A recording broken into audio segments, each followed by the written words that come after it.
Okay, so this journal entry, Gundid 2 liters Sharap Mhm. ECORM.MD. Yeah. I gotta admit, when I first saw the title, uh, I drink 2 liters of wine a day, Yeah. I was like, whoa, Yeah. that's pretty intense and not exactly the kind of thing I'd want to read first thing in the morning. Yeah. Right. But as we dug in, we realized this is so much deeper than just a drinking diary, right? Absolutely. It's Yeah. really like a raw, unfiltered look at this guy's life. I mean, Yeah. full of challenges and anxieties. Really makes you think, Yeah. And it's so personal, almost painfully honest at times. And I think it's really fascinating how he just throws us right into it, with those panic attacks. Like imagine you're 19, you think you're having a heart attack, rushing to the ER, Oh man, and they tell you there's nothing physically wrong. that feeling of being misunderstood, especially when you're like really suffering, is something that I think a lot of people can relate to. Oh, yeah.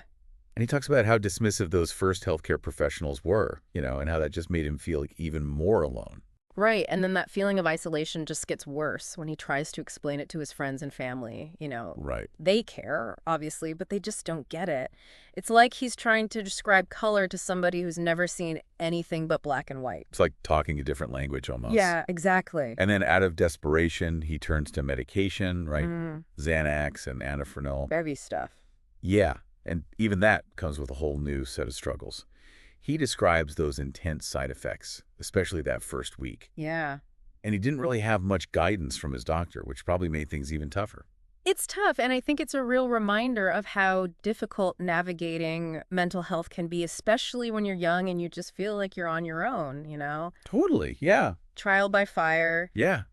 But even in those early journal entries, you start to see like little bits of resilience. Oh, He keeps searching for answers, yeah. for something that'll help him uh, understand what's going on in his head, and that search leads him to a pretty unexpected source, philosophy. Interesting, yeah. Yeah. He finds comfort in Nietzsche, Kierkegaard, and Schopenhauer. Wow, heavy hitters. I know, right? Yeah. Yeah. But it's fascinating how he connects with them. Like they were all wrestling with those big existential questions. And it's not just that he's finding comfort in shared suffering. It's like their words give him a new way to understand his own pain. He starts to see his struggles, not as some random thing, but as part of being human. Absolutely. I mean, these are things that philosophers have been trying to understand for centuries, right? Exactly. It's like he's finding a language for his pain, a way to finally express what he's been feeling but couldn't put into words. Exactly. Yeah. And that understanding in itself seemed to give him strength. Right. It's powerful. Yeah. And it's not just those big existential questions he's thinking about. Right. He also starts to find comfort in the everyday things, the simple things that most people don't even think twice about, Yeah, what kinds of things? like taking the bus, a sunset, feeling the sun on his skin. Oh, wow. Yeah. He talks about how he experiences these things so intensely, like his struggles have made him more aware of the beauty around him. That's really interesting. Yeah, it is. It's like a reminder that even in those really hard times, we can still appreciate the simple beauty of the world. It's like his senses have been heightened somehow. Exactly, yeah. His awareness heightened. Yeah, it's like the contrast, Yeah. between the turmoil inside him Yeah. and the beauty outside. Wow. And then, this is where things get really interesting. Yeah. He decides to move to Istanbul. Whoa. I know. Bold move, right? Bold move, especially for somebody dealing with all this anxiety. Yeah. Especially for someone with anxiety, it's like, whoa, why would you do that? But there's this feeling, I don't know, almost like a sense of adventure. Like he needs a fresh start, a chance to become someone new. Well, Istanbul's definitely a city of contrast, right? Right. Ancient and modern, peaceful and chaotic. It's a place where anything can happen. And for someone like him, who's battling anxiety, it's like stepping into a lion's den. Oh, yeah, totally. But there's this feeling, this almost reckless abandon, like he's just throwing himself into the deep end and seeing if he sinks or swims. So how does it go? Does he adapt? He has to adapt quickly. He's got to learn the city, the social dynamics, the rules of survival. Mm-hmm. And he even has to deal with the fact that the bridge where he's trying to sell CDs is controlled by a certain group of people. He has to pay them just for protection. Wow. Talk about a crash course in resilience. Yeah, I mean, it's a complex social landscape, and the rules aren't always clear. And then what happens?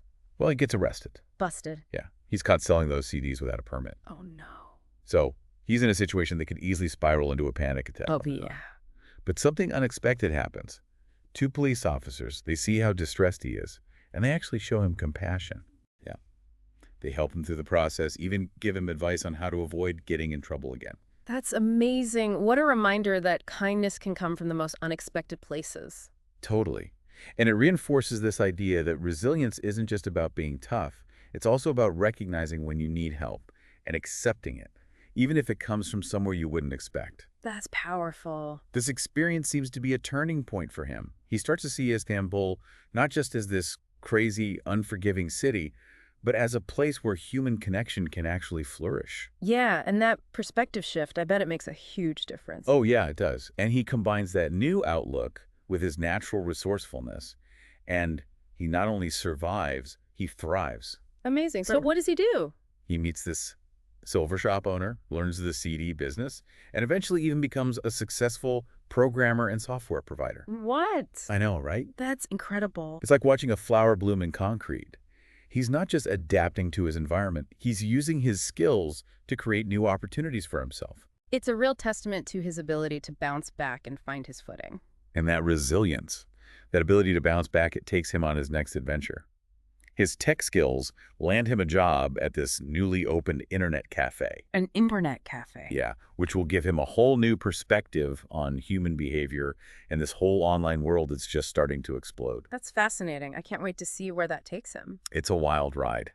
The internet cafe becomes his window into the digital age, a place where he sees how people are starting to interact online. The good, the bad, and sometimes even the strange. The good, the bad, and the strange. Sounds about right. So he's going from the chaos of Istanbul street life to the nascent world of online culture. Exactly. And his philosophical mind just starts going into overdrive. Huh. He begins to see the internet as this microcosm of society where people can craft these perfect online versions of themselves, but also where the not-so-great parts of human nature can run wild. It's like he's getting a front row seat to the birth of the digital age and all the complexities that come with it. It is, and it's pretty mind-blowing. And his journal entries from this time are, well, let's just say they get pretty intense. Can't wait to dive in. All right, let's do it. So as we get into this next part of the journal, Yeah. it feels like he's at a real crossroads, Yes. trying to decide stay in Turkey or go back to Australia. It's more than just geography, though, right? Oh, definitely. It's like he's torn between two versions of himself. Right. Australia represents that freedom, a fresh start, maybe a way to escape all those anxieties. Yeah. But it's also a place where he felt like an outsider, like he never quite fit in. Mm-hmm. Turkey, on the other hand. Yeah. It's familiar, but it's also where he's faced a lot of hardship. It's a tough choice. It really is. And then you add in the fact that his visa for Australia is about to expire. Oh, wow. Yeah, so there's all this pressure to make a decision, and that just makes his anxiety even worse. Right. He talks about feeling trapped, like he's back on that bus from his first panic attack. That feeling of being stuck, like you can't escape, those overwhelming sensations. I think a lot of people know exactly what that feels like. Yeah, for sure. And it highlights how cyclical anxiety can be, Yeah. Just when you think you're on solid ground, those feelings come rushing back. Exactly. So what does he do? Well, he decides to see a psychiatrist, Okay.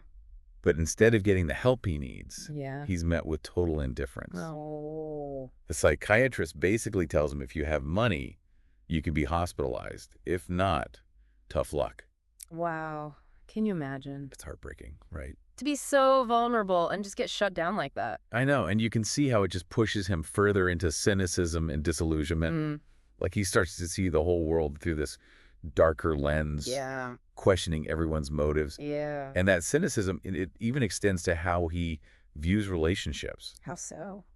He starts to believe that all relationships are just transactions, Oh, wow. based on what you can get out of the other person. That's a pretty bleak outlook. It is, and it leads him to this place of just profound loneliness. Right. He's pushing everyone away. Yeah, he is. And he talks about his girlfriend in this section, too. Oh, yeah. What happens there? Well, she was there for him in the beginning, supporting him through those struggles. Yeah. But eventually, it was just too much. Mm-hmm. She felt neglected, like she was constantly competing with his anxiety for his attention. I can see how that would be incredibly difficult. And he does acknowledge that. Mm. He sees how his inability to really be present in the relationship, Yeah. to give her the emotional support she needed. Right. It ultimately led to them breaking up. It's painful, but it also shows a level of self-awareness, right? Yeah, definitely. Like he's still battling his own demons, Mhm. but he can step back and see how his actions are affecting others. Exactly. And that's the constant tension, isn't it? Yeah. The desire for connection, for love, Mm-hmm. but also that fear of vulnerability, that need to protect yourself. He describes it as this internal tug of war between his sheep and wolf sides. Oh, yeah, that's such a powerful metaphor. It is. The sheep representing that gentle side, Yeah. the part of him that yearns for connection, Right. and the wolf embodying his survival instincts. That need to protect himself from getting hurt. Exactly. And I think we all have those two sides, Yeah. that part that wants to open up and love, Mm-hmm. and that part that wants to build walls and keep everyone out. And finding that balance, it's a lifelong journey. Absolutely. And as he's going through all this, his journal entries take on this more philosophical tone. Yeah. He's really searching for answers, trying to make sense of everything, Mm-hmm. questioning everything, even the nature of existence. So what kinds of things is he exploring? Well, he starts delving into this idea of universal morality, challenging those traditional ideas of right and wrong. Mm-hmm. He's arguing that true morality doesn't come from rules or doctrines, but from an innate sense of what's right and wrong. Like an inner compass. Exactly, yeah. And he connects this to the idea of primal fears. Primal fears. Yeah, how our evolutionary wiring still influences our reactions today. Interesting. Like he compares the fear you feel when you hear a sudden loud noise, Mm-hmm. which is just pure instinct, right? Yeah. To the fear of something like, say, a nuclear explosion. Which is more rational but less immediate. Exactly, yeah. Huh. It's this fascinating observation about how our past still shapes how we perceive danger. And how those fears can sometimes cloud our judgment. Yeah. And then he uses this really powerful analogy. Okay, I'm intrigued. He talks about being caught in these raging waves, desperately clinging to a box for survival. Whoa, that's a vivid image. It is, right? He says that this box represents our sense of self, Okay. our core values, our beliefs, Mm-hmm. and that during those really tough times, we have to hold on to those principles. To keep from being swept away by the chaos. Exactly. It's like a metaphor for resilience. It is finding that inner strength to weather the storms, Right, and this leads him to his reflections on depression. which he describes as the inevitable consequence of the clash between the higher self and the lower self. Right, and he talks about feeling apathetic, Yeah. drained, like he's lost the will to fight. It's a very raw portrayal of depression, and I think it captures that feeling of just utter despair. Absolutely. Yeah. It's like he's lost his way and can't find the energy to get back on track. And yet, even in this state, his observations are still so sharp. Yeah, he's still noticing things. Like what? Well, he talks about working in the kitchen, Okay. finding comfort in the rhythm of the work, Mm-hmm. the camaraderie with the other chefs. The simple act of creating something? Yeah, exactly. It's interesting how he contrasts that chaotic kitchen environment Yeah. with those quieter moments of philosophical reflection. He's living in two different worlds almost. He is, and then there's this almost funny observation about rockets, Rockets. Yeah, how they shed their stages as they ascend into space. Okay. And he uses this as a metaphor for his own journey. Interesting. How so? He's saying that as he progresses, he has to let go of certain things, Mm-hmm. beliefs, people, even parts of himself. To reach a higher level of understanding. Exactly. It's this powerful image of growth and transformation. It is, recognizing that sometimes we have to shed those things that are holding us back. Yeah, even if it's painful. Right. He also becomes pretty critical of daily life during this time. What does he mean by that? Well, he observes how people just go through the motions, Yeah. conforming to expectations without ever questioning why. Living on autopilot. Exactly, yeah. He's calling us to wake up, to pay attention. To find meaning beyond the superficial. Right. And he contrasts this with the experiences of those who live outside those norms, Mm-hmm. suggesting that they often have a deeper understanding of life. Makes sense. He brings up that encounter with the Aboriginal man in Australia, Oh, right. highlighting the wisdom that can come from hardship. And the resilience that's born from adversity. Yeah. And he returns to that metaphor of sheep and wolves to illustrate this point. Okay, this time, how does he use it? Well, he argues that those who just conform blindly, Mm-hmm. those who avoid pain and challenging the status quo, Right. they're essentially sheep, easily controlled. Okay. But those who question, who embrace their individuality, Yeah. who face their fears head on. They have that wolf-like strength and resilience. Exactly. It's not about being aggressive. Right. It's about having that inner strength to stand apart from the crowd. To forge your own path. Right. And to question those narratives that were fed. And to make choices that align with your values. Yes. And then there's this pivotal moment, a medical diagnosis. Okay. He gets an ultrasound for a lump on his neck. Oh, no. And they tell him it's benign, just a fatty tumor. Phew, that's a relief. Yeah, but it makes him reflect on his mortality. Right, even if this particular scare wasn't serious. He's realizing that death is an inevitable reality. It's a sobering thought. It is. And it forces him to confront the fragility of life. That our time here is limited. Yeah. And this confrontation with his own mortality leads him to question his beliefs even further. In what way? Well, he becomes critical of traditional therapy. Interesting. He feels like therapists often offer these generic solutions Mm-hmm. that don't really address the individual's unique needs. Like a one-size-fits-all approach to very complex issues. Exactly. He's saying there's no easy fix to life's challenges, Right. that sometimes the most profound healing comes from within. From understanding yourself. Yeah. He even challenges the idea of solutions altogether. Whoa, really? How so? He argues that if death is the ultimate outcome, Mm-hmm. then pursuing solutions becomes kind of meaningless. That's a provocative thought. It is, right? Yeah. Like maybe instead of trying to fix everything, we should Yeah. just focus on understanding and accepting the complexities of life. Embracing the good and the bad. Exactly. It's a shift in perspective. From seeking external solutions to finding inner peace. And that evolving perspective sets the stage for the final chapter of his journey. So we're entering this last part of the journal, Yeah. and it really feels like he's stepping into a whole new phase, you know? I agree. Still wrestling with those big questions, Of course. but there's this shift in his tone. I don't know how to describe it. Like a sense of peace, Yeah, peace, acceptance. acceptance. Yeah, that wasn't there before. And one theme that keeps popping up is this whole idea of ownership, or really the illusion of it. Oh, yeah, Yeah, he's arguing that we never really own anything. because our time is limited. Exactly. We spend so much of our lives chasing things, Possessions, status. Yeah, achievements. But it's all temporary, right? It is. Like, we're just caretakers for a little while. He connects this to happiness, too. Oh, yeah. How so? He says happiness that's based on external things. Yeah. It's fleeting, never truly satisfying. Like chasing a mirage. Exactly. You think you're getting closer, Mm-hmm.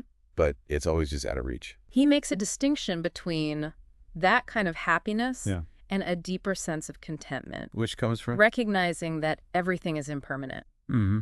and finding meaning in the present moment. Appreciating what you have right now Exactly. instead of always wanting more. He even questions ambition itself. Wow, really? Yeah, that constant striving for success. Mm-hmm. He suggests it can become a form of slavery. Driven by fear and insecurity. Exactly. It's a pretty radical idea. It is, especially in a world that values achievements so much. But he's advocating for a different way of living, Yeah, a more mindful approach. focusing on authenticity Self-discovery. instead of chasing external validation. He says true freedom comes from detaching from the outcome, Doing things for the love of it. not just to win or prove something, Finding that balance between effort and enjoyment where you're fully engaged in the process. without being attached to the result. Right, and he brings back that sheep and wolf metaphor here. Oh, yeah. How does he use it this time?